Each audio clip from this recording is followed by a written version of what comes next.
يا أيها الذين آمنوا ادخلوا في السلم كافة ولا تتبعوا خطوات الشيطان إنه لكم عدو مبين وقال النبي صلى الله عليه وسلم الكيس من دان نفسه وعمل لما بعد الموت. قرآن مجید کی ایک آیت، رسول اللہ صلی اللہ علیہ وسلم کی ایک حدیث پڑھی ہے. اللہ تعالیٰ سے دعا ہے اللہ تعالیٰ صحیح طرح سے بات کہنے کی، سننے کی، سمجھنے کی اور پھر عمل کی توفیق عطا فرمائے. اگر اس کی آواز تھوڑی سی بڑھا لیں گے تو بہت زیادہ خوشی ہوگی. یہ آیت جو میں نے ابھی پڑھی ہے، یا ایھا الذین آمنوا ادخلوا فی السلم کافہ، اے ایمان والو مکمل اسلام میں داخل ہو جاؤ. یہ میں بہت پڑھتا ہوں خطبے کے دوران. ایک یہ آیت بہت پڑھتا ہوں اور ایک حدیث، الکیس من دان نفسہ وعمل لما بعد الموت. پہلی آیت کا مطلب ہے ایمان والو اسلام میں مکمل داخل ہو. دوسری حدیث ہے کہ عقل مند وہ ہے جو اپنے آپ کو پہچان لے اور موت کے بعد کی تیاری شروع کر دے. تھوڑی سی سیٹنگ، جی اتنا قریب تو ہے. تو یوٹیوب کا دور ہے، سوشل میڈیا کا دور ہے. اس دور میں ہر شخص کی ہر چیز تک دسترس ہو گئی ہے. پہلے آپ جس ایریا میں رہتے تھے وہاں جس قسم کے لوگ تھے تو آپ کو انہی قسم کے لوگوں سے واسطہ پڑتا تھا. آپ کو دوسری فیلڈ کا پتہ ہی نہیں ہوتا تھا کہ کیا ہو رہا ہے. اب یہ جو الیکٹرانک میڈیا ہے اس نے پوری دنیا کو ایک گاؤں کی طرح بنا دیا ہے. پہلے ایسا ہوتا تھا نا کہ آپ کو اپنے گاؤں کے بندوں میں سے ایک ایک کا پتہ ہوتا تھا کہ یہ کیا کرتا ہے، اس کے ابا کیسے تھے، اس کے دادا کیسے تھے، اس کے کتنے بچے ہیں، اس کے اپنے گھر سے تعلقات صحیح ہیں خراب ہیں. گاؤں میں لوگوں کو پتہ ہوتا ہے نا، کہتے ہیں تو اپنا گرائی ہے گرائی، اس کو تو سب پتہ ہے. شہر میں لوگوں کو پتہ ہی نہیں ہوتا، پڑوسی کا نہیں پتہ ہوتا. آبادی اتنی ہے، زندگی اتنی تیز ہے کہ کسی کو کسی کا پتہ نہیں ہوتا. ایسے بھی واقعات ہوئے ہیں کہ پڑوسی کا انتقال ہو گیا تو لاش کی بدبو سے پتہ چلا کہ یہاں کسی کا انتقال ہوا ہے. لیکن جب سے یہ میڈیا جو ابھی الیکٹرانک میڈیا جو بہت تیزی سے دنیا میں پھیلا ہے، موبائل فون، انٹرنیٹ، اس نے دنیا کو ایک گلوبل ولیج کی طرح بنا دیا ہے. گلوبل ولیج بنا دیا ہے اس نے، ایک گاؤں کی طرح بنا دیا ہے. اب ہر شخص کی ہر جگہ تک رسائی ہے. اور شاید اس میں یہ حکمت ہو کہ اللہ تعالیٰ حق اور باطل کو واضح کرنا چاہتے ہیں.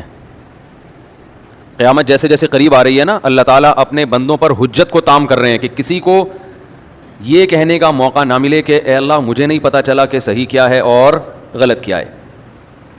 بٹن دباؤ ہر چیز تک پہنچ جاتا ہے آدمی. تو اس میں جب انسان ہر چیز تک پہنچتا ہے تو اس میں غلط چیزیں بھی ہیں اور صحیح چیزیں بھی ہیں، غلط گائیڈنس بھی ہے اور صحیح گائیڈنس بھی ہے. اس میں پھر یہ فیصلہ کرنا کہ صحیح گائیڈنس کون سی ہے اور غلط گائیڈنس کون سی ہے، یہ فیصلہ کرنا اصل کمال ہے. میں سمجھا پا رہا ہوں اپنی بات؟ یہ جو الفاظ ہے نا، بولو نا بھائی کیا ہو گیا، بولتے کیوں نہیں؟ کئی لوگوں کو اعتراض ہو رہا ہے کہ اس کو ختم کریں، تو میں کوشش کر رہا ہوں اس کو میں مارکیٹ سے شارٹ کروں. ہمارے اپنے رشتہ داروں نے کہا ہے کہ جو بڑے خاندان کے بڑے بزرگ ہیں تقیہ کلام بن چکا ہے نا، تو اس لیے میں تھوڑا سا کوشش کر رہا ہوں.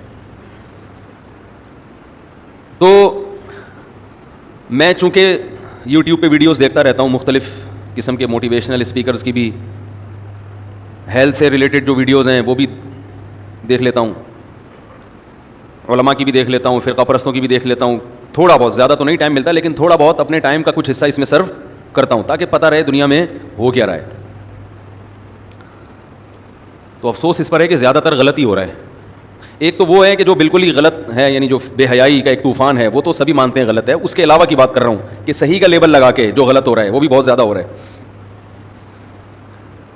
اس کی میں ایک مثال دیتا ہوں، مثال سے بات سمجھ میں آتی ہے. کچھ دن پہلے ایک ماہر نفسیات کو میں اس لیے سنتا ہوں، یعنی مہینے میں ایک دو دفعہ کوئی نہ کوئی ماہر نفسیات کا کلپ میری نظر سے گزرتا ہے کہ کوئی ایسا ٹاپک ہوتا ہے جس پہ وہ لوگوں کو گائیڈ کر رہے ہوتے ہیں. تو میں دیکھتا ہوں کہ یار یہ کیا کہہ رہے ہیں، ہو سکتا ہے ہمیں بھی کچھ سیکھنے کو ملے. لیکن اکثر جو باتیں کر رہے ہوتے ہیں وہ عملی زندگی میں قابل عمل، یعنی وہ عملی زندگی میں مؤثر نہیں ہوتی, قابل عمل تو ہوتی ہیں لیکن ان کا فائدہ نہیں ہوتا. تو میں دیکھ رہا ہوتا ہوں کہ اسلام کی محبت دل میں پیدا ہو رہی ہوتی ہے کہ اسلام کی اگر گائیڈنس نہیں ہے نا, مذہب آپ کے پاس نہیں ہے, تو آپ اپنے لیے فیصلہ نہیں کر سکتے کہ کیسے چلنا ہے, دوسرے کو کیا بتاؤ گے. کچھ جنگیں گھروں کے اندر بھی ہو رہی ہیں,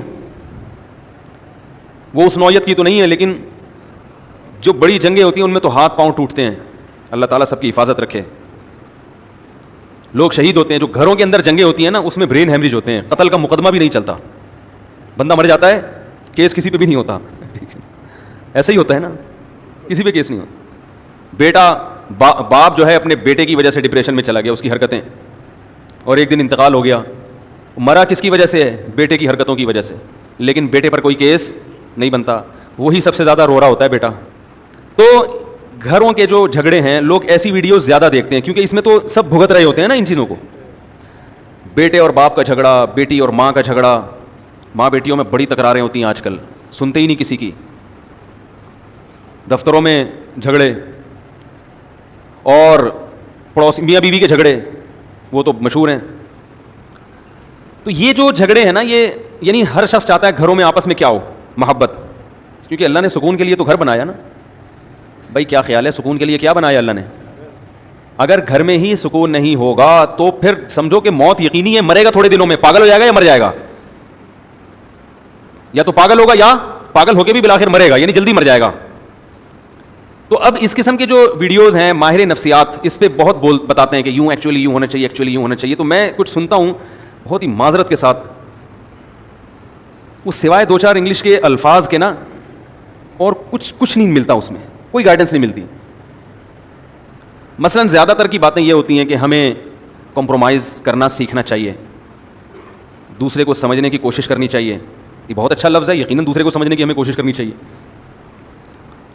لیکن کیا سمجھیں دوسرے کو, کیا سمجھنے کا مطلب کیا ہے, کیا سمجھیں؟ ہمیں سمجھنا چاہیے کہ وہ کہنا کیا چاہ رہا ہے. پتہ ہے بھائی کیا کہنا چاہ رہی ہے؟ ٹھیک ہے, وہ دوسری شادی سے روکنا چاہ رہی ہے اصل میں, یا وہ یہ چاہ رہی ہے کہ اپنی اماں سے نہ ملا کرو, اپنی بہنوں سے نہ ملا کرو. یہ کیا چاہ رہا ہے؟ تو بہرحال اب میں زیادہ ڈیٹیل میں نہیں جاتا, لیکن یہ کہ ایک اصولی بات شریعت نے اتنا اچھا ہمیں گائیڈ کیا ہے, اس بارے میں کتنا اچھا گائیڈ کیا ہے.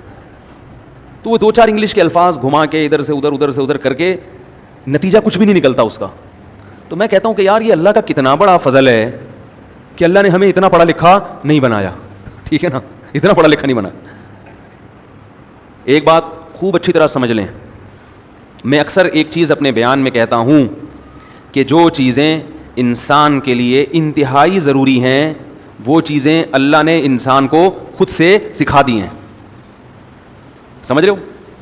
اور جو چیز جتنی ضروری ہے اللہ نے اس کے حصول کو اتنا ہی سستا کر دیا ہے. بھائی جو چیز جتنی ضروری ہے اس کا حصول اللہ نے اتنا ہی سستا کر دیا ہے, کیونکہ اللہ کوئی تاجر نہیں ہے, بزنس مین نہیں ہے. ارے بھائی عام حالات میں جب کوئی تجارت کرتا ہے جتنی ضروری چیز ہوگی اتنی مہنگی کرے گا نا, کہ یار یہ تو لوگوں کی ضرورت ہے, یہ تو خریدنا ہے, 10 لاکھ میں بیچو تو بھی لوگ لیں گے, وہ قیمت بڑھائے گا. لیکن اللہ کوئی تاجر نہیں ہے, اللہ غفور الرحیم ہے. تو جو چیز جتنی ضروری تھی اللہ نے اتنی سستی کر دی, اس کا حصول آسان بنا دیا. مجھے ایک بات بتاؤ, روٹی زیادہ ضروری ہے یا پانی؟ اچھا پہلے تو ایک بات بتاؤ, روٹی زیادہ ضروری ہے یا گھر اور گاڑی؟ روٹی. سو تو فٹ پاتھ پہ بھی جائے گا آدمی, تو روٹی کا حصول آسان ہے یا گھر کا؟ روٹی کا آسان ہے. حالانکہ روٹی کے بننے میں قدرت, یعنی روٹی کا بننے کا پروسیس بہت مشکل ہے. گھر بنتا ہے سیمنٹ اور بجری سے, جو اسی زمین سے نکلتا ہے بغیر کسی کوئی زیادہ اس میں کوئی کلاکاریاں نہیں ہوتی, اور گھر مٹی کا بھی بن جاتا ہے. یہیں سے گارا اٹھاؤ, پانی ڈالو, بھوسا ڈالو اور اینٹیں بنا کے اور پتھر لا کے فٹ کر دو, گھر بن جائے گا. لیکن گھر بنانا مشکل ہے, روٹی کھانا, روٹی کا حصول آسان. حالانکہ گندم کے بننے کا جو پروسیس ہے وہ بہت مشکل ہے. وہ تو ابھی تک سائنسدان پڑھ رہے ہیں کہ کیسے بنتی ہے, ابھی تک پورا مسئلہ وہ حل نہیں ہوا ہے کہ گندم بنتی کیسے ہے, یعنی کیا کیا عمل ہوتا ہے. پودے کو اور نباتات کو مکمل تھوڑی پڑھا گیا اب تک. پانی برسے گا آسمان سے, زمین کے اندر گوبر مٹی اور گارے کے ملاپ میں کیا کیا قدرت کی صناعی ہوتی ہے اور کیا کیا قدرتی عوامل ہوتے ہیں. اس کے بعد جا کے پودا نکلتا ہے, پھر اس میں خوشے, پھر اس میں گندم, ایک گندم سے ہزاروں گندم, پھر ان ہزاروں میں ہر ایک میں ہزاروں کو پیدا کرنے کی صلاحیت. یہ بڑا مشکل کام ہے, اس کو تو ہزاروں سال سے پڑھ رہا ہے انسان, اب تک پوری طرح سے پڑھ نہیں سکا کہ ہو کیا رہا ہے. کتنا مشکل پروسیس مگر اللہ نے ہمارے لیے بہت آسان. اللہ نے کہا یہ تمہیں نہیں کرنا, تم نے خالی بیج ڈالنا ہے, پانی برسے گا آسمان سے اور میں ہزاروں گندم پیدا کر دوں گا, کھاؤ پراٹھے بنا کے کھاؤ. ہم نے بھی 100 پراٹھا کھایا الحمدللہ. حکیم صاحب نے بولا یہ گلا صحیح نہیں ہوگا جب تک پراٹھا, میرا گلا ابھی بھی بیٹھا ہوا ہے. انہوں نے کہا پراٹھے چھوڑے, ہم نے کہا دنیا چھوڑ دے گا پراٹھا نہیں چھوڑے گا, دنیا چھوڑ دیں گے پراٹھا نہیں. کہ ناشتے کا مزہ ہی نہیں ہے بھائی, تو لیکن خیر چھوڑنا پڑے گا. ٹھیک ہے, تو کتنا مشکل پروسیس ہے مگر قدرت نے ہمارے لیے بہت سستا کر دیا کہ ایک سے ایک ہزاروں پیدا ہوں گے, یعنی رزق کی کمی کا کوئی سوال پیدا نہیں ہوتا. اگر رزق کی کمی ہو رہی تو ہماری اپنی حماقت سے نا, کسان بیج ہی نہیں ڈال رہا گندم, یا گورنمنٹ پانی نہیں دے رہی اس کو, ڈیم ہی نہیں بنا رہی, تو وہ تو حکومت کی نااہلی ہے نا, وہ تو حکومت کی نااہلی ہے, اور حکومت ہم ہی بناتے ہیں تو ہماری نااہلی ہو گئی. تو بھائی جیسی بنائی ہے وہی چیز ملے گی, جو آپ نے جس کو اوپر لے کر آئے اس جو فیصلے ہوں گے وہاں سے وہ آپ ہی کے فیصلے ہیں. تو کتنا آسان کر دیا اللہ تعالیٰ نے.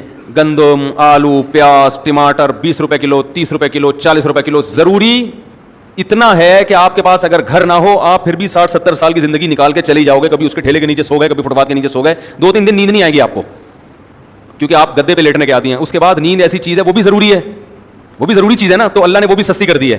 اللہ تعالیٰ کہتے ہیں 2-3 دن تو نہیں سوئے گا تو میں خود ہی گن پوائنٹ پہ سلاؤں گا تجھے, بیٹھے بیٹھے پھر سو جائے گا. ہمارے ساتھ ایسا ہوتا ہے سفر میں بعض دفعہ نیند نہیں آتی, تو 2 دن ہو گئے جاگے ہوئے, اس کے بعد پھر سفر میں ہی سو جاتے ہیں. ایسا سوتے ہیں کہ پولیس آتی ہے اٹھانے کے لیے, کیونکہ اب مزید نہیں سوتا تو پاگل ہو جاتا ہے نا. تو قدرت کہتی ہے کہ نہیں بھائی یہ بہت ضروری ہے, اب یہ آپشنل نہیں ہے کہ آپ چاہیں تو سو جائیں, نہیں تو نہیں. قدرت کہے گی جتنے مرضی کام ہیں, جتنے اہم ترین کام بھی ہو, تجھ پہ نیند پہلے مسلط کروں گا میں. اللہ نیند مسلط کر دیتے ہیں, سو جاتا ہے. بیت الخلا میں بیٹھے بیٹھے بندے سوتے ہوئے دیکھے ہم نے, بہت دنوں سے جاگے ہوئے تھے, مزدور گیا واش روم, نکل ہی نہیں رہا, آدمی کو ڈر ہوا, مر تو نہیں, پتا چلا سو رہا ہے وہاں بیٹھا ہوا, 2-3 دن سے سویا نہیں تھا تو وہاں سو گیا. یہ قدرت کی طرف سے ہے نا, ضروری ہے تو آسان بنا دیا قدرت نے. تو سب سے یعنی روٹی کو اللہ نے آسان رکھا, 20 روپے میں 10 روپے میں مل جاتی ہے, اور جن کو نہیں ملتی تو صدقہ خیرات کر کے لوگ کھلا دیتے ہیں, کہیں نہ کہیں سے ہو ہی جاتا ہے انتظام. اب پانی زیادہ ضروری ہے یا روٹی؟ روٹی سے زیادہ ضروری کیا ہے؟ پانی. تو روٹی میں تو پھر بھی کسان کو چاہیے, کسان کیا کرتا ہے, ہل چلاتا ہے, گندم ڈالتا ہے زمین میں, پھر پودے اگتے ہیں. کیا خیال ہے؟ پانی کے حصول کو اور آسان بنا دیا اللہ نے, کیونکہ وہ زیادہ ضروری ہے. ڈیم بنا کے تو ہمارے لیے سنبھالنا مشکل ہو جائے, یہ تو ہم اسٹوری نہیں کرتے, بس چیختے رہتے ہیں بچے زیادہ پیدا ہو گئے تو پانی کم ہو جائے گا, ایسا کچھ کوئی کہانی نہیں ہے. اتنی بارشیں برس نہیں ہے کہ ان کو اسٹور کر لو تو برساتی مینڈکوں کی طرح بھی بچے پیدا ہونا, وہ اس میں تیرتے رہیں گے ڈیموں میں جا کے, پانی ختم نہیں ہوگا. یہ جاہل لوگ ہیں جو ہم پر مسلط ہو کے ہمیں سکھا رہے ہیں کہ کیلکولیشن غلط کر کے بتا رہے ہیں کہ اتنا پانی زمین میں نیچے جا رہا ہے, اتنا اوپر جا رہا ہے. یہ پاگل لوگ ہیں, سینس لیس لوگ ہیں, زیادہ پڑھ لکھ گئے نا, زیادہ پڑھ لکھ گئے ہیں. تو پانی سے زیادہ کیا ضروری ہے؟ ہوا, سانس. کیا خیال ہے بھائی, پانی سے زیادہ کیا ضروری ہے؟ پانی تو میرے بھائی دن میں 2-3 گلاس بھی پی لو تو چل جائے گا آدمی. لہذا اللہ نے اس میں ہمیں یہ کہا ہے کہ ارادہ کر کے پیو, جاؤ, پوستیوں کو نہیں ملے گا. پڑے ہوئے بیٹھے ہوئے پیاس لگ رہی ہے, اٹھ کے کولر کی طرف نہیں جا رہے, تو اتنی محنت کر, اتنا سستا بھی نہیں ہے کہ کوئی تمہارے منہ میں پائپ لگا کے جائے. وہ ہمارے حضرت ایک سست آدمی کا واقعہ بیان کیا کرتے تھے کہ 2 سست آدمی لیٹے ہوئے تھے, تو بیر آ کے گرا نا, بیری کے درخت کے نیچے لیٹے ہوئے تھے.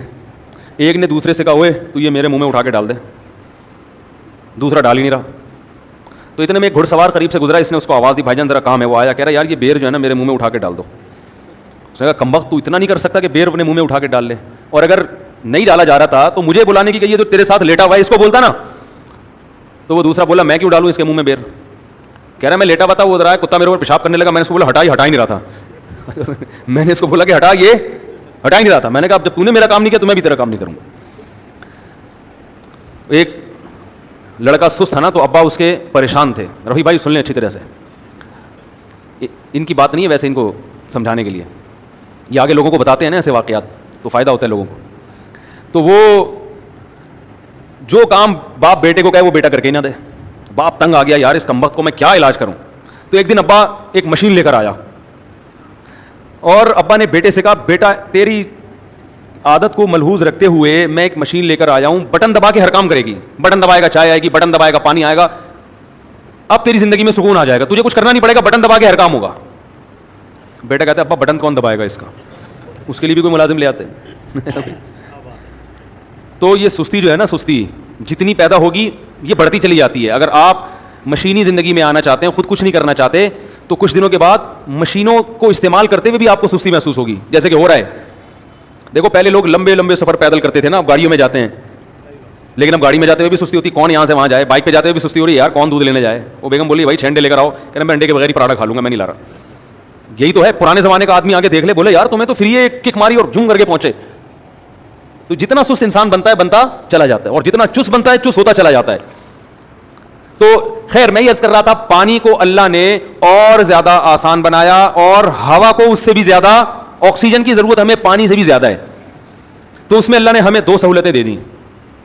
ایک سہولت تو یہ دی کہ فری پھوکٹ میں 23% آکسیجن ہوا میں چھوڑ دی. پتہ نہیں ریسرچ بدل گئی ہو, تو پرانی ریسرچ تو 23% کی تھی, اب کا مجھے نہیں پتا آکسیجن آج کل کتنی فیصد چل رہی ہے. ہمارے یہاں تو 5-6% سے زیادہ. یہ سوئٹزرلینڈ کی رپورٹ پیش کی ہے سائنسدانوں نے کہ ہوا میں آکسیجن کا تناسب کتنا ہوتا ہے.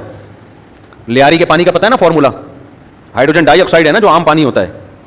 تو کسی نے لیاری کے اسٹوڈنٹ سے پوچھا کہ پانی کا فارمولا بتاؤ, اس نے کہا NH4ClHDlABCD کر کے کچھ بنا دیا. اس نے کہا یہ کیا, اس نے کہا لیاری کے پانی کا یہی فارمولا ہے.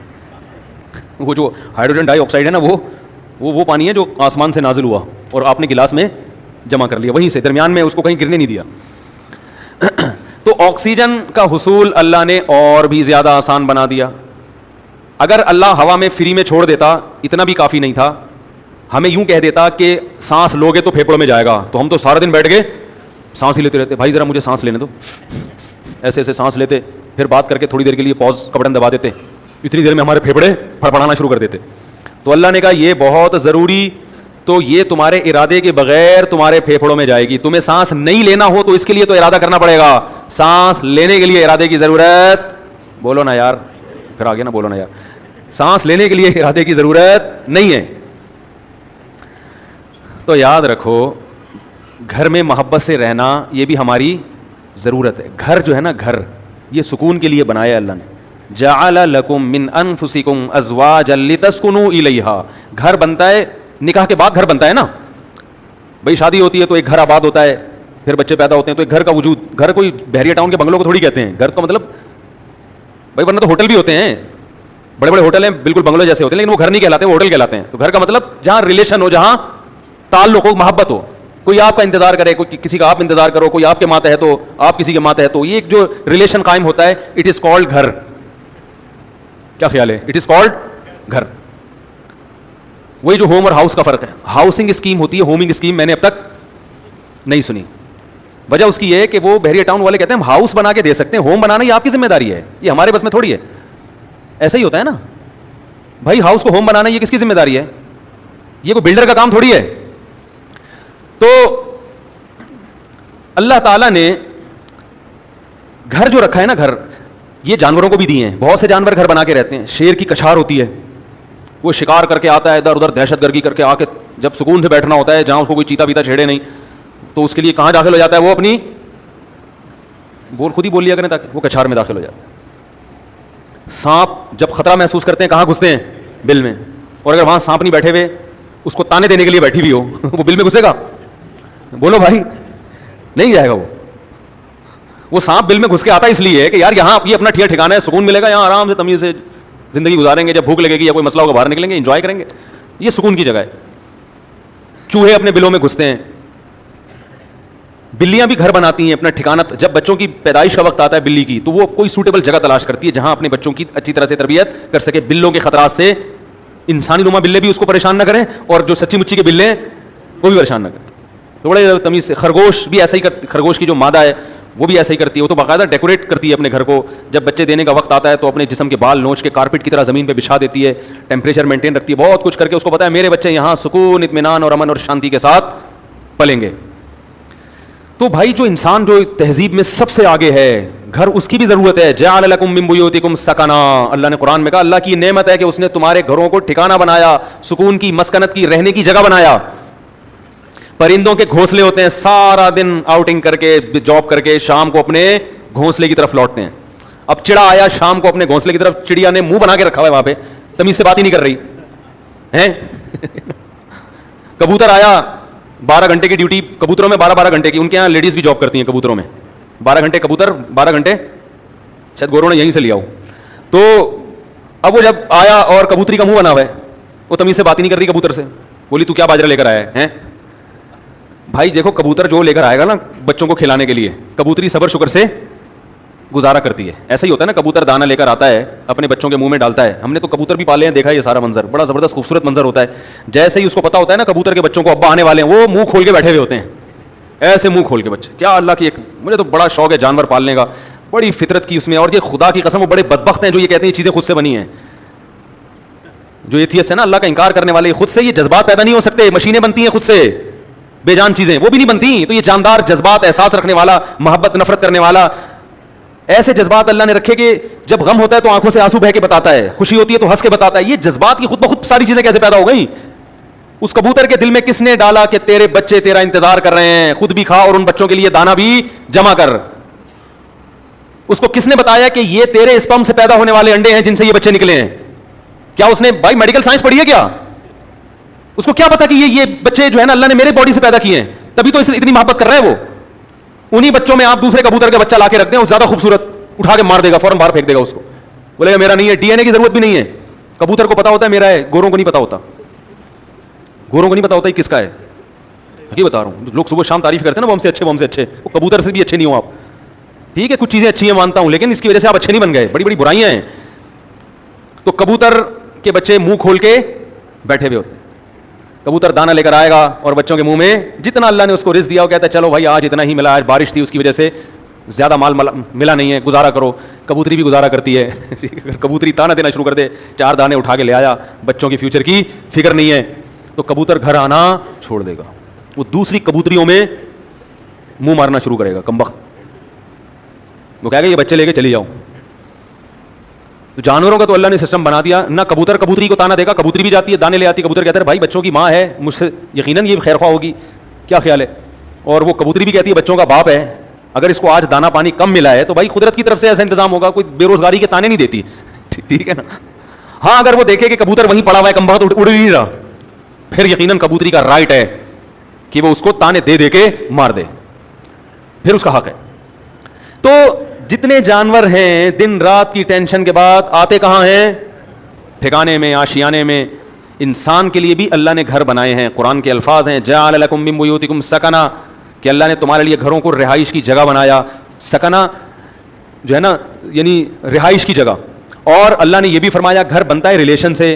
جعل لکم من انفسکم ازواجا لتسکنوا الیہا, اللہ نے تمہارے لیے جوڑے پیدا کیے تاکہ تم سکون حاصل کرو. تو نکاح ہوتا ہے, گھر وجود میں آتا ہے, اور اللہ نے بتایا کہ یہ جو تمہارے گھر میں آئی ہے اس سے تمہیں کیا ملے گا؟ سکون ملے گا. تو پتہ چلا یہ تو سارا پروسیس ہے کس کے لیے؟ سکون کے لیے بھائی. اور ہمارے ہاں زیادہ تر ٹینشنوں کے واقعات گھروں کے ہوتے ہیں. جن کے گھر نہیں ہیں وہ سکون سے ہیں, اور جن کے گھر ہیں وہ ڈپریشن کی گولیاں کھا رہے ہیں. تو اس کا مطلب معاشرے میں کوئی بہت ہی الٹا کام ہو رہا ہے جو بالکل فطرت سے ہٹ کر ہے. کیا ایسے یار کیوں سمجھ میں کیوں نہیں آ رہا؟ دیکھو روٹی پیٹ بھرنے کے لیے ہے نا, روٹی سے پیٹ نہیں بھر رہا, مطلب وہ بہت ہی کچھ ایسا چیز آپ نے کھائی بھی ہے, یہ کچھ ایسا لائف اسٹائل ہے کہ آپ کا تو میدا ہی الٹا کام کر رہا ہے. ارے کسی کمبخت کی پانی سے پیاس نہ بجھے, چلو کولڈ ڈرنک سے نہیں بجھ رہی پیاس, سمجھ میں آتا ہے یار کولڈ ڈرنک نہیں بجھ رہی, تو کولڈ ڈرنک تو اللہ نے پیدا تھوڑی کی ہے پیاس بجھانے کے لیے. کسی کی بجھتی ہے کسی کی نہیں. بعض لوگ کولڈ ڈرنک پیتے نہیں بجھتی. چائے سے نہیں بجھ رہی, سمجھ میں آتا ہے, دودھ سے نہیں بجھ رہی, پانی سے تو بجھنی چاہیے نا. کمبخت کی پانی سے پیاس نہیں بجھ رہی, اس کا مطلب باڈی میں تھوڑا بہت فالٹ نہیں ہے. میرے یہ سمجھانے سے بھی اگر سمجھ میں نہیں آ رہا تو تھوڑا بہت فالٹ نہیں ہے. اتنی اچھی مثال دے کے بھی اگر سمجھ میں نہیں آ رہا تو میرے بھائی جن کی نہیں آ رہا, یہاں تھوڑا سا فالٹ بہت بڑا فالٹ ہے, بہت بڑا فالٹ ہے. میں نے وہ بیان ریکارڈ کروایا تھا نا کہ عورتیں بچے پیدا کرنے سے صحت اچھی ہوتی ہے, خراب نہیں ہوتی. وہ پورا میں نے پورے ڈاکٹروں کی رپورٹیں بھی پیش کر دی جو نوبل پرائز ڈاکٹر ہیں یو کے کہ عورت کا حمل روکنے سے بیڑا غرق ہوتا ہے, موٹاپا آتا ہے. اس میں بھی میں نے یہی دلیل دی کہ جو چیز نیچر ہے وہ صحت کے لیے اچھی ہوتی ہے, خراب تھوڑی ہوتی ہے. وہ میں نے کل اپنا کلپ دیکھا, اس کے نیچے جو لوگوں نے الٹی سیدھی باتیں کی ہیں. ارے تم دلائل کو نہ سمجھنا چاہتے ہو نہ ماننا چاہتے ہو, تم انگریز کے پٹھو ہو, کمبختو ہو, تم ہلاتے رہو ساری زندگی. تمہارے اندر, آپ کو نہیں کہہ رہا جو اس نے کمنٹس کیے تو اس کو کہہ رہا ہوں, تمہارے اندر سوچنے سمجھنے کی صلاحیتیں ختم. تمہیں جو لائن پہ لگا دیا نا 2 بچے, تو بس تم اس میں لگے رہو, برباد کر دو اپنی بیویوں کی صحت بھی, اپنی صحت بھی, اور اپنا خاندان بھی تباہ کر دو. بچے تو ہوتے ہی 2 کے بعد ہیں, گھر تو بنتا ہی 2 کے بعد, تو بچوں کی شروع ہوتے ہیں کہ جن کا ایک گیدرنگ ہوتی ہے, آپس میں کھیلتے ہیں. تو ایک لائن پہ لگا دیا, بس اسی پہ سب چلتے چلے جا رہے ہیں. تو گھر کس کے لیے بنایا اللہ نے؟ سکون کے لیے. ایک گھر میں سکون نہ ہو تو چلو بات سمجھ میں آتی ہے کہ بھائی کبھی کبھار ہزاروں میں کوئی ایک بیمار بھی پیدا ہو جاتا ہے نا. ہر گھر میں لڑائیاں, ہر گھر میں بے سکونی, لاکھوں میں ایک آدھ گھر ہوگا جس میں سکون ہوگا. بھائی کم بہت بھائی سے بات نہیں کر رہا, بہن بہن سے بات نہیں کر رہی, جٹھانیاں نندوئی ساسیں, وہ تو ایک مستقل ٹاپک ہے. باپ اور اولاد میں نہیں بن رہی, ماں بیٹی میں نہیں بن رہی, میاں بیوی میں نہیں بن رہی. تو اس کا مطلب ہے کہ معاشرے میں کوئی چھوٹا موٹا فالٹ نہیں ہے بھائی, یہ تو جانور پھر ہم سے اچھے ہیں. کیا خیال ہے بھائی جان؟ ہم سے اچھے جو پھر کبوتر نکلا, چڑے نکلے ہیں بھائی. ہمیں آفس میں سکون مل رہا ہے, گھر میں نہیں مل رہا. یہ تو بہت بڑا فالٹ آ رہا ہے معاشرے میں, اور یہ ان میں تو بہت ہی زیادہ ہے جن کی ہم تقلید کرتے ہیں. تبھی وہ تو کرتے ہی نہیں نا, 40 سال تک گھر بناتے ہی نہیں ہے کہ سکون زندگی گزرنے دو, 40 سال کے بعد دیکھیں گے. ان کو پتا ہے کہ اگر پہلے سے کر لیا تو عذاب میں آ جائیں گے. اس کا مطلب اس معاشرے میں ہم سے بھی زیادہ ٹیکنیکل فالٹ ہے, کوئی بہت بڑا فالٹ ہے. تو وہ فالٹ کیا ہے؟ کیا خیال ہے, سمجھنا چاہتے ہیں؟ بہت بڑا فالٹ ہے, اور ماہر نفسیات اکثر اس فالٹ کو ہائی لائٹ نہیں کرتے کیونکہ وہ خود اس فالٹ میں مبتلا ہوتے ہیں. الحمدللہ سمجھا پا رہا ہوں اپنی بات. یہ بات سمجھ میں نہیں آ رہی, یہ بھی میں چھوڑ رہا ہوں آہستہ آہستہ, سمجھ میں آ رہی ہے بات. وہ اکثر اس فالٹ میں مبتلا ہیں. وہ کیا ہے فالٹ؟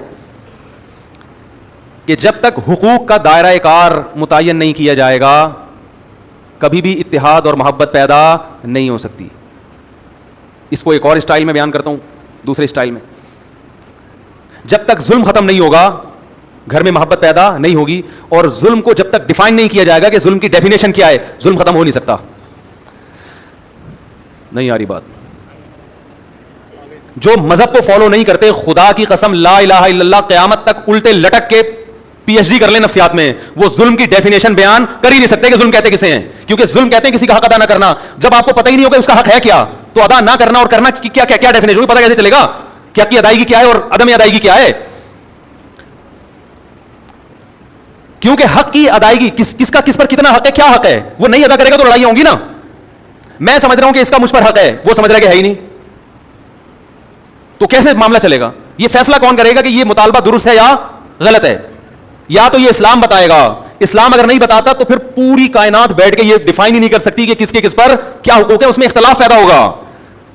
بعض دفعہ کلچر بتاتا ہے کہ کس کا کس پر کیا حق ہے, وہ کلچر غلط بتا رہا ہوتا ہے, ساری دنیا کہہ رہی ہے کلچر غلط ہے. دیکھو کلچر تو یہ کہتا ہے عورت کو چاہیے کہ جہیز لے کر آئے. کیا خیال ہے, کہتا ہے کہ نہیں کہتا؟ لیکن ساری دنیا کہتی ہے یہ کلچر غلط کہہ رہا ہے. انڈیا میں جہیز نہ لانے پر جلا دیا گیا بہوؤں کو, ایسے واقعات ہوئے, اس لیے کہ وہ کہہ رہے ہیں ظلم کیا, ہمارے جہیز کیوں نہیں لے کر آئی. ملکی قوانین بعض دفعہ بتاتے ہیں تو ملکی قوانین عاجز ہیں یہ بتانے سے کہ کس کا کیا حق ہے. آپ پوچھ لو جو لا ہے نا, آپ بولو بھائی یہ نہیں چاہیے, یہ نہیں چلے گا گھر میں.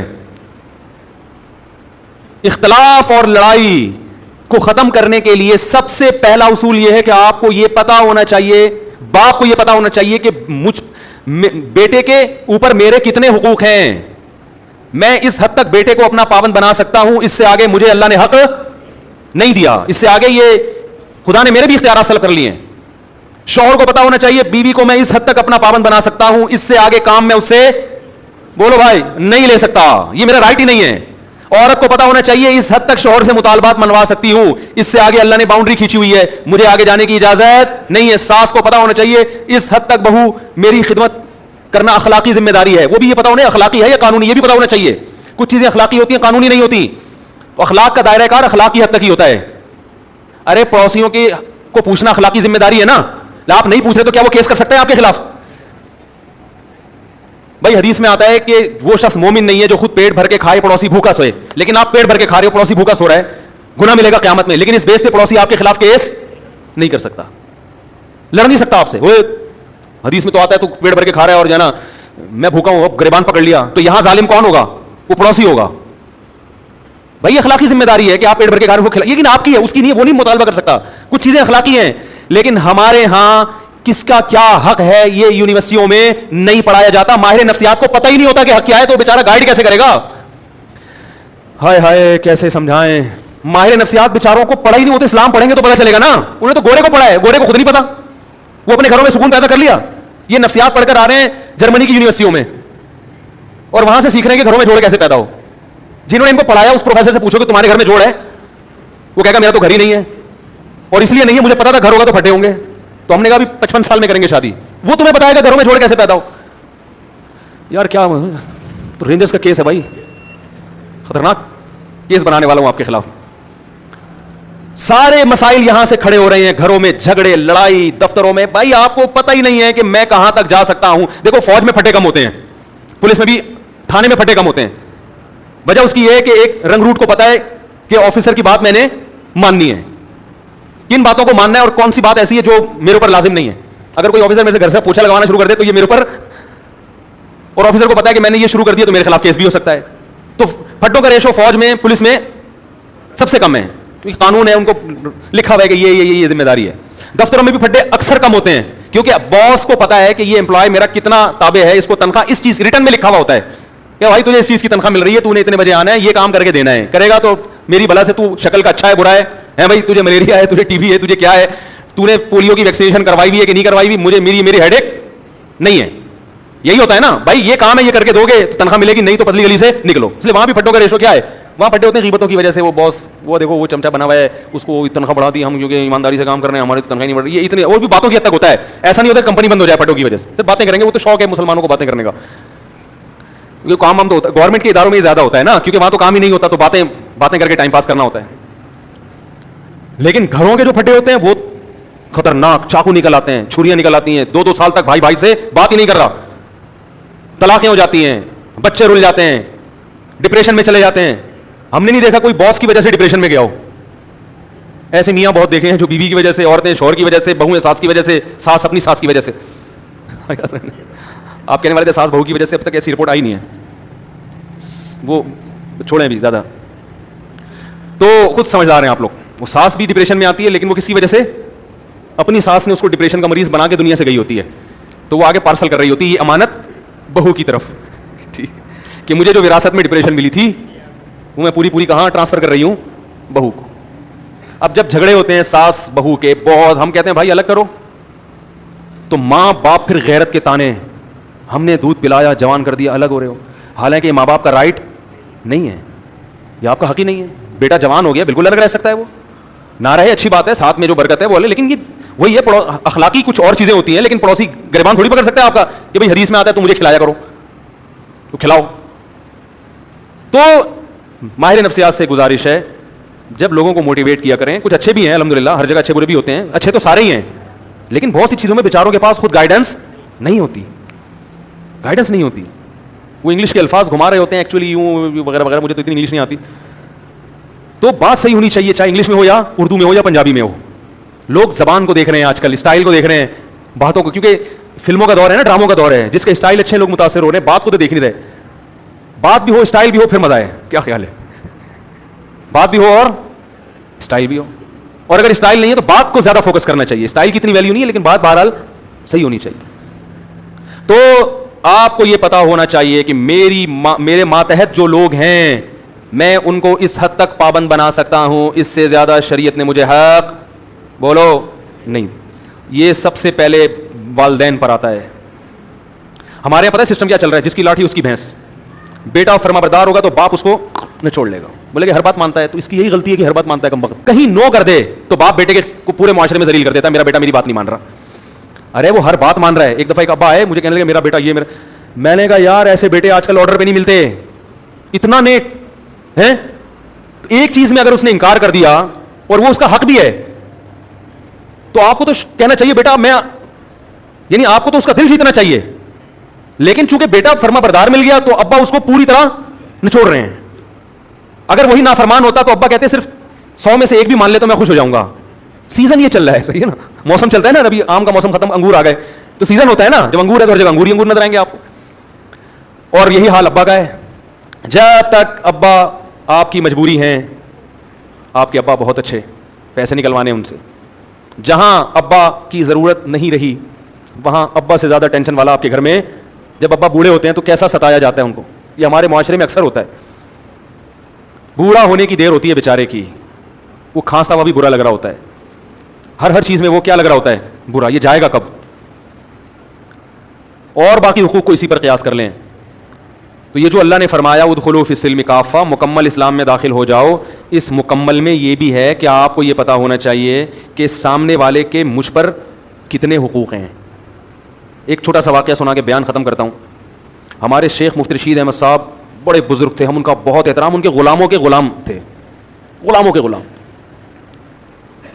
میں نے حضرت سے کوئی بات عرض کی کہ حضرت کچھ ایسی بات ہے, کچھ گھر سے متعلق. حضرت نے وہ بات مشورے کے لیے کسی سے ذکر کر دی. تو میں نے حضرت سے عرض کیا, حضرت یہ گھر کی بات تھی, یہ باہر نہیں آنی چاہیے تھی. حضرت نے مجھ سے معذرت کرنا شروع کر دی, کئی غلطی ہوئی ہے مجھ سے, حالانکہ وہ بات کوئی ایسی نہیں تھی.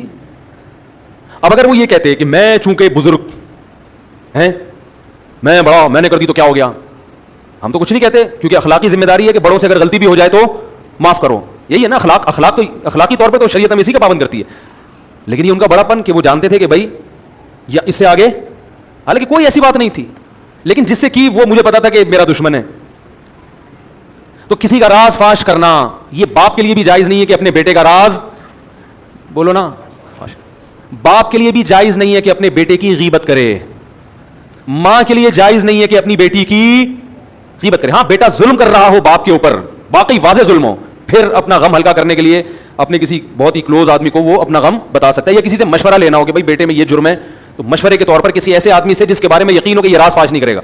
آج دیکھا ہے باپ اپنے بیٹے کی برائیوں کو لوگوں کے سامنے بیان کر رہے ہیں, یہ غیبت ہے بھائی, یہ تو کسی غیر مسلم کی غیبت جائز نہیں ہے, تو بیٹے کی کیسے جائز ہو گئی, بہت مشکل ہے.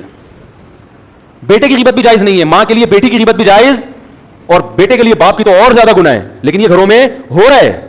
جب بیٹا سنے گا کہ میرا ابا فلاں فلاں کو پکڑ کے میرے بارے میں برائیاں کر رہا ہے, تو اس کا مطلب پھر گھر میں سکون, بولتے کیوں نہیں ہو سکتا, پھر نہیں ہوگا. اس کے دل میں ایک نفرت کے جذبات پیدا ہوں گے. ہم تو یہی کہیں گے بھائی باپ ہے صبر کرو, لیکن بہرحال نفرتیں پیدا ہوں گی اور لڑائیاں ہوں گی. پھر جب باپ کو سمجھایا جائے اور وہ تکبر میں آئے کہ نہیں میں نے کر دی تو کیا ہے, اس کا مطلب فالٹ کہاں ہے, آپ میں ہے. سمجھ رہے ہیں ٹیکنیکل فالٹ کس میں ہے. اس لیے اسکرو پانے لے کے بیٹھا کریں, جہاں کہیں فالٹ نظر آ رہا ہے اس کو فوراً ٹائٹ کروا لیں, اور یہ علماء سے ٹائٹ ہوتے ہیں. فوراً پوچھیں حضرت اس میں بتائیں غلطی پر کون ہے. تو یہ بڑا لمبا موضوع ہے کہ کس کے کس پر کیا حق ہیں, وہ بیان ہوتے رہنے چاہیے تاکہ ہمیں پتہ چلے کہ ہمیں, یہ تو ہر آدمی اس چکر میں ہے کہ فلاں کے مجھ پر فلاں پر میرے کیا حقوق ہیں, اس میں تو پتہ ہے سب, ہر آدمی اس کو نچوڑنے میں لگا رہتا ہے. لیکن میری باؤنڈری کہاں تک ہے. ماں باپ کہتے ہیں, مجھ سے اکثر فون آتے ہیں کہ والدین کے حقوق پر پلیز بیان کریں, آپ والدین کے حقوق پر بیان کریں, اور اتفاق سے میں کر دیتا ہوں اولاد کے حقوق پر. بعض دفعہ ایسا بھی ہوتا ہے, وہ کہتے ہیں یہ کیا بات ہوئی, میں کہتا ہوں بھائی اس پر بھی کریں گے لیکن ساتھ ساتھ اس پہ بھی تو ہونا چاہیے نا, اس پہ بھی تو ہونا چاہیے, دونوں چیزیں ضروری ہیں. تو اللہ تعالیٰ سے دعا ہے کہ اللہ ہمیں مکمل اسلام میں داخل ہونے کی توفیق عطا فرمائے. علماء نے لکھا ہے کہ استاذ مدارس میں نا شاگرد استاذوں کا بہت احترام کرتے ہیں, لیکن استاذ کے لیے کسی شاگرد کو فاسق و فاجر کہنا جائز نہیں ہے. سمجھ رہے ہیں, فاسق و فاجر کہنا جائز, زانی کہنا جائز نہیں ہے کہ یہ الزام ہے. تو اللہ نے ایک باؤنڈری رکھی ہوئی ہے, اس سے آگے آپ کو نکلنے کی اجازت نہیں ہے. کمیٹی ہے مسجد میں تو امام کو کمیٹی سے آگے نکلنے کی اجازت, بولو نا بھائی, نہیں ہے. وہ کمیٹی کا پابند ہے. بعض جگہوں پر ایسے ہوتا ہے امام کمیٹی کو لفٹ ہی نہیں کرا رہا ہوتا, کہتا ہے میں چونکہ امام ہوں, میں چونکہ, وہ چندے کے حساب دینے کے لیے تیار نہیں ہے کمیٹی کو. بھائی جب آپ کسی کمیٹی کے تابع ہیں تو جتنا چندہ آ رہا ہے آپ کے باپ کو بھی حساب دینا پڑے گا. بعض ائمہ, سب نہیں, اکثر تو الحمدللہ صحیح ہوتے ہیں, لیکن بعض جگہوں مسجد پہ کیس آتے ہیں امام حساب نہیں کرے, کون مجھ سے کون ہوتا ہے حساب لینے والا, میں تو مفتی ہوں, میں تو بزرگ ہوں, میں تو فلانا ہوں, میں کیا کرپٹ ہوں. بھائی آپ چور ہو, کرپٹ ہو, آپ نیک ہوں. جب مسجد کا ایک رسید ہے, کوئی چندے کا سسٹم ہے, تو آپ کو اخپل طریقے سے چندہ کرنے کی اجازت, بولو بھائی نہیں. اخپل لفظ یاد رکھ لیں, بہت سارے کام اخپل طریقے سے کرنے کی وجہ سے غلط ہو رہے ہیں. وہ مجھ سے لوگ آ کے پوچھنے تھے اخپل کا مطلب کیا ہے, پرسوں ایک آسا بھائی اخپل کا مطلب پوچھنے کے لیے آیا تھا. تو وہ پابند ہے. اسی طرح کمیٹی پابند ہے کہ وہ امام کا احترام کرے, اس کے ساتھ ایسے پیش نہ جیسے ملازم, ٹائم دیکھ رہا کیا ہو رہا ہے, تم نے بولا تھا 40 پہ نماز 45 پہ کھڑی کرو تم, تمیز سے, ٹھیک ہے نا, ریکویسٹ کے ساتھ. مسجدوں میں بھی لڑائیاں, گھروں میں بھی. اللہ تعالیٰ ہماری حفاظت فرمائے اور ہمیں یہ جاننے کی توفیق عطا فرمائے کہ ہمارا کس پر کتنا حق ہے. یہ جو آج میں نے بیان کیا ہے نا, بیان یہاں سے شروع ہوا تھا کہ جو چیزیں بہت ضروری ہیں وہ اللہ نے بہت آسان رکھی ہیں, تو وہ آخر میں کوئی ربط میں گڑبڑ ہوئی ہے تھوڑا سا. تو وہی میں یہ کہنا چاہ رہا تھا کہ گھر اللہ نے بنایا ہے سکون کے لیے, تو ظاہر ہے اس میں سکون کا حصول بہت آسان رکھا ہوگا. تو وہ آسان یہی ہے کہ اس کے لیے کوئی لمبی چوڑی تحقیقات کی ضرورت نہیں ہے. اس کے لیے سب سے زیادہ ضروری ہے کہ آپ کو پتا ہو کہ میرے کیا حقوق ہیں اور سامنے والے کے کیا حقوق ہیں, بس اتنی سی نالج ہونی چاہیے. سمجھ رہے ہیں. تو یہی چیز نہیں پتا ہوتی تو پھر لڑتے رہو, جو مرضی کرتے رہو. تو یہ پہلے پتا ہو اور پھر اس پر عمل بھی ہو. ظاہر ہے پتا ہوگا تو آگے عمل ہوگا, پتہ ہی نہیں ہوتا تو وہ عمل, بڑے اچھے لوگ ہیں وہ لڑ رہے ہوتے ہیں. پھر تو پتا ہو اور پھر اس کے مطابق انسان عمل کرے. جب علم ہوتا ہے انسان کو اطمینان ہوتا ہے کہ یار میں اگر اس سے زیادہ کا مطالبہ کروں گا تو یہ ظلم کہلائے گا. تو وہ بہت آسان رکھا ہے اللہ نے, زیادہ اس کو پیچیدہ نہیں بنایا. ہم لوگوں نے اس کو پیچیدہ بنا دیا بہت, اس میں اتنی قیدیں لگا کے اور اتنا کچھ کر کے پتہ ہی نہیں چل رہا کم وقت کے ہندوؤں سے سیکھنا ہے ہم نے, عیسائیوں سے سیکھنا ہے, کلچر سے لینا ہے, یا اسلام کو فالو کرنا ہے, تو پتہ ہی نہیں چل رہا. تو اس کی وجہ سے پھر گھر میں سکون ہی نہیں ہے. ایک قانون چلنا چاہیے نا, نہیں تو پھر پورے انگریزی کو فالو کر لو, پورے انگریزی کو فالو کر لو, کہیں تو ٹکو نا جا کے. بھائی مکمل انگریز کو فالو کرو گے تو چلو گھر ہی شارٹ ہو جائے گا, پھر گھر ہی شارٹ ہو جائے گا. تو وہ بھی ایک لائف اسٹائل ہے, گھر ہی نہیں رہے گا, نہ بجے گا بانس نہ بجے گی بانسری. تو اس کی وجہ سے جو بے سکونی ہوگی وہ والی, وہ ایک الگ ٹائپ کی ہے پھر, کیونکہ گھر ہونا بھی فطرت ہے انسان کی. کیا خیال ہے بھائی؟ گھر ہی نہیں ہے تو پھر وہ ساری زندگی ساحل سمندر پہ اور کیٹو کی پہاڑیوں پہ گزارتے ہیں. وہ دیکھا ہوگا, وہ میں تو کبھی باہر سفر کرتا ہوں تو جو ٹورسٹ ہیں نا وہ 99% تو گورے ہی ہوتے ہیں. تو وہ اس کی وجہ یہ نہیں کہ وہ, یعنی اس کی وجہ یہی ہے, گھر ہی نہیں ہے تو کیا ہے, وہ ان کا ہر پہاڑ ان کا گھر ہے, یا گھر میں سکون نہیں ہے, یا بچے ہی نہیں ہیں, میاں بیوی ہیں, تو وہ ان کے لیے کیا تکلف کی ضرورت ہے کہ گھر بھر کا صحیح ہے نا. تو وہ ہوٹل میں رات کو کہیں بھی کرائے پہ لے کے, یہاں کینٹ اسٹیشن پہ چارپائیاں بھی سنے کرائے پہ ملتی ہیں, تو غریب آدمی تو وہ بھی چارپائی لے کے بھی رات گزار سکتا ہے. تو سب کچھ یہ تو سارے تکلفات مسلمانوں کے لیے ہیں نا, تو انہیں کے لیے پھر ہم حل بھی